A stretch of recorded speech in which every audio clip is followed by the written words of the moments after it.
2 days later, on the 15th of July, an immense number of carriages were standing outside the Sloboda Palace. The great halls were full.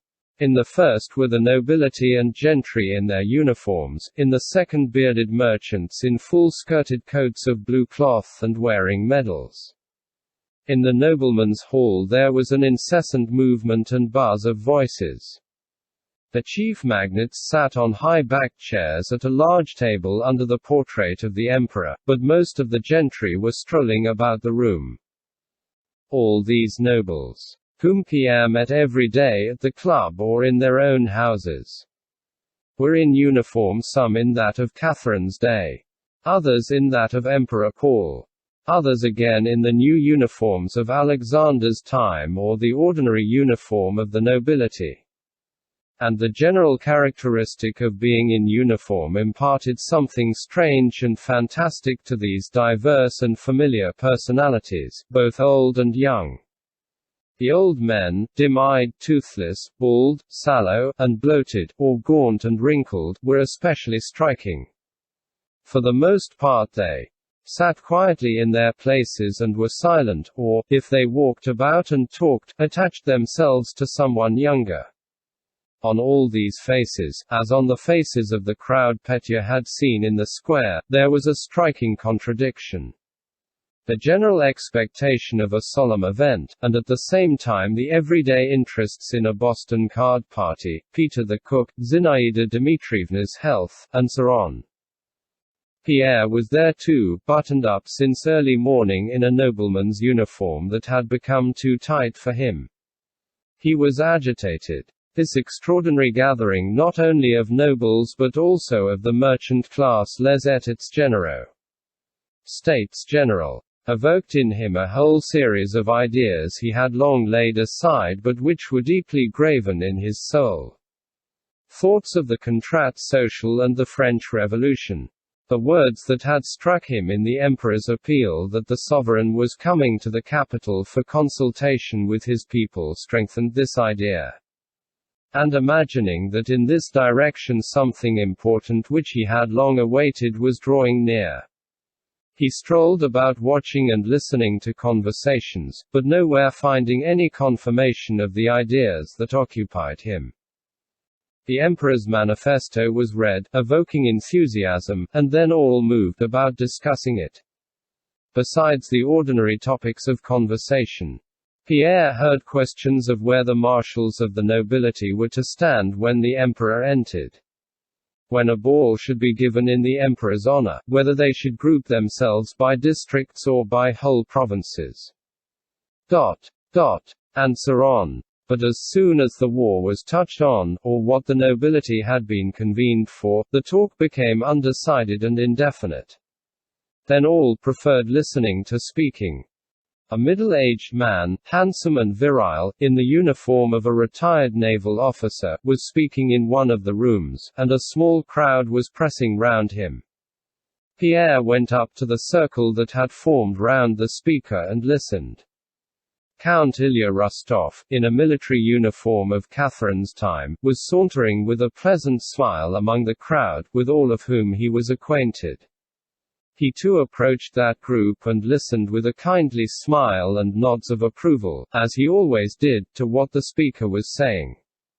The retired naval man was speaking very boldly, as was evident from the expression on the faces of the listeners and from the fact that some people Pierre knew as the meekest and quietest of men walked away disapprovingly or expressed disagreement with him.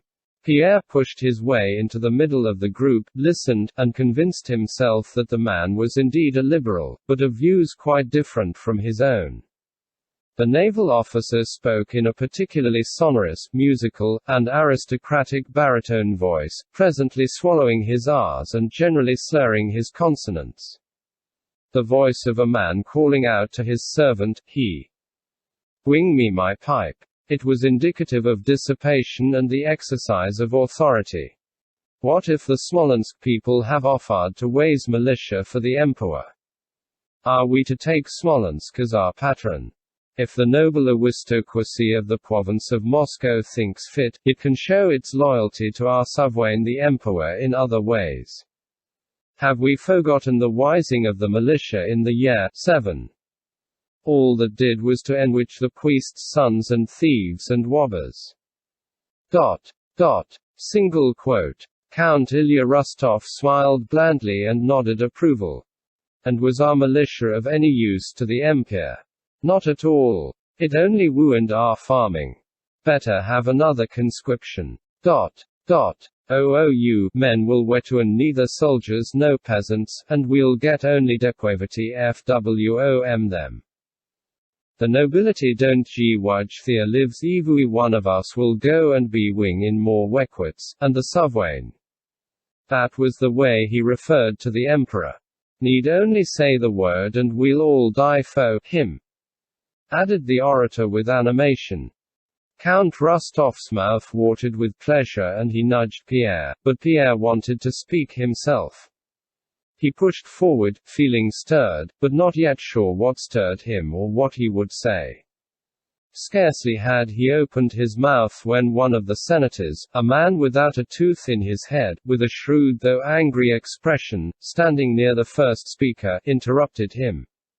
Evidently accustomed to managing debates and to maintaining an argument, he began in low but distinct tones. I imagine, sir, said he, mumbling with his toothless mouth, that we have been summoned here not to discuss whether it's best for the empire at the present moment to adopt conscription or to call out the militia. We have been summoned to reply to the appeal with which our sovereign the emperor has honored us. But to judge what is best, conscription or the militia, we can leave to the supreme authority. Single quote. Pierre suddenly saw an outlet for his excitement. He hardened his heart against the senator who was introducing this set and narrow attitude into the deliberations of the nobility. Pierre stepped forward and interrupted him. He himself did not yet know what he would say, but he began to speak eagerly, occasionally lapsing into French or expressing himself in bookish Russian. Excuse me, Your Excellency, he began. Opening parenthesis. He was well acquainted with the senator, but thought it necessary on this occasion to address him formally. Closing parenthesis. Though I don't agree with the gentleman. Single quote opening parenthesis. He hesitated. He wished to say, Mon très honorable pre-opponent, my very honorable opponent. With the gentleman. Whom I have not the honor of knowing. I suppose that the nobility have been summoned not merely to express their sympathy and enthusiasm but also to consider the means by which we can assist our fatherland. I imagine, he went on, warming to his subject, that the emperor himself would not be satisfied to find in us merely owners of serfs whom we are willing to devote to his service. And chair a canon asterisk we are ready to make of ourselves and not to obtain from us any counsel. Single quote. Asterisk, food for cannon. Single quote. Many persons withdrew from the circle, noticing the senator's sarcastic smile and the freedom of Pierre's remarks. Only Count Rostov was pleased with them as he had been pleased with those of the naval officer, the senator, and in general with whatever speech he had last heard. I think that before discussing these questions, Pierre continued, we should ask the Emperor most respectfully ask His Majesty to let us know the number of our troops and the position in which our army and our forces now are, and then. Single quote. But scarcely had Pierre uttered these words before he was attacked from three sides. The most vigorous attack came from an old acquaintance, a Boston player who had always been well disposed toward him, Stepan Stepanovich Adraxin. Adraxin was in uniform, and whether as a result of the uniform or from some other cause Pierre saw before him quite a different man. With a sudden expression of malevolence on his aged face, Adraxin shouted at Pierre. In the first place, I tell you we have no right to question the emperor about that, and secondly, if the Russian nobility had that right, the emperor could not answer such a question. The troops are moved according to the enemy's movements and the number of men increases and decreases. Single quote. Another voice. That of a nobleman of medium height and about 40 years of age, whom Pierre had formerly met at the Gypsies and knew as a bad card player, and who, also transformed by his uniform, came up to Pierre, interrupted Adraxin.